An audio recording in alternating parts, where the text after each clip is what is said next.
Untuk itu kami undang hadir ke depan Ibu Irma Devita Purnamasari, Sarjana Hukum Magister Kementerian. Silakan Ibu.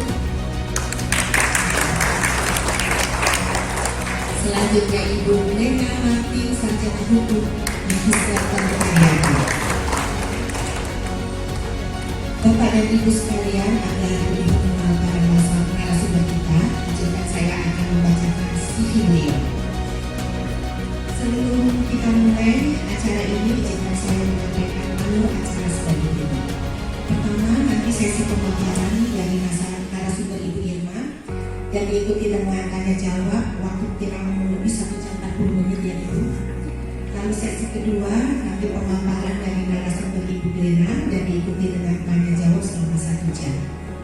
Walaupun kita beberapa saya perhatikan sudah purna ya, tapi rasanya kalau purna itu kesannya kalau ada orang yang bilang bahwa purna itu berarti sudah tidak bertenaga, tua. Nah, supaya bertenaga lagi, saya coba kita ngomong. Kalau saya ngomong halo, saya ingin dengar hai, gitu ya. Kalau saya bilang hai, bilangnya halo, ini sambil menguji kan ini supaya refresh ya. Oke. Halo.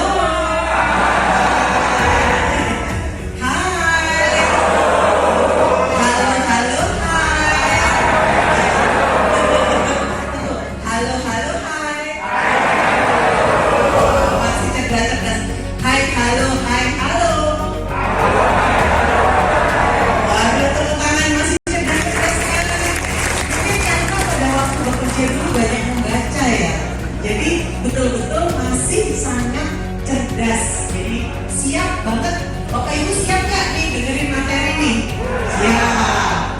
Ini penting sekali, terutama buat Bapak Ibu yang kadang-kadang bilang ini, itu warisan. Buat tahu hartanya banyak.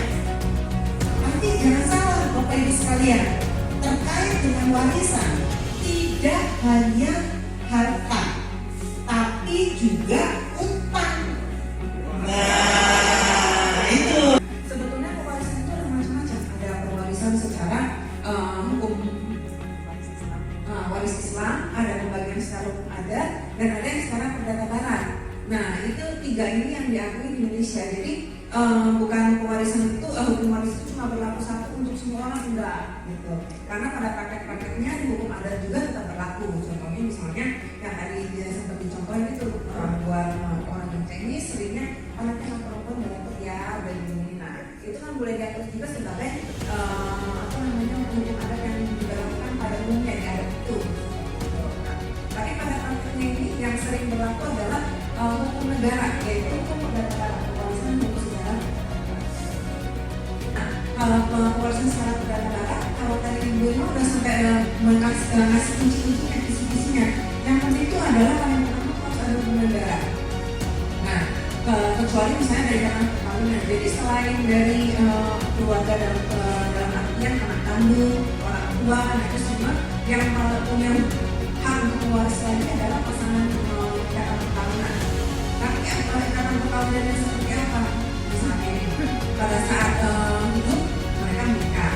Nah, kemudian di tengah jalan yang namanya ini ya perjalanan hidup, badai perjalanan yang kita lalui ternyata nggak berhasil mengalami badai itu, akhirnya bisa cerai.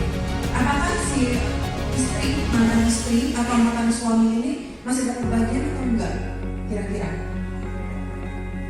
Enggak. Dapat. Ada yang bilang dapat, ada yang bilang nggak dapat. Dari siapa dulu? Nah, tergantung cerainya. Berarti apakah cerai?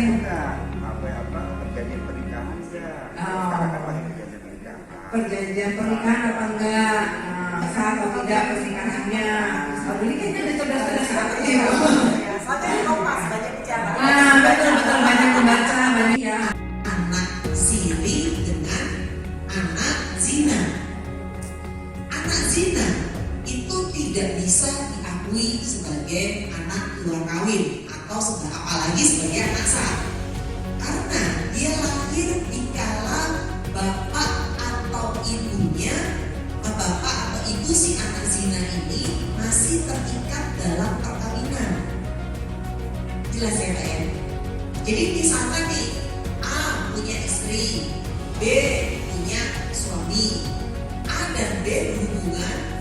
kemudian melahirkan seorang anak.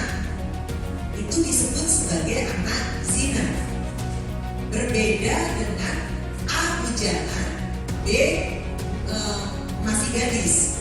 Terus kemudian mereka menikah secara siri, hanya secara agama, tapi tidak dicatatkan secara negara. Lahirlah seorang anak namanya X. Itu disebut sebagai anak siri.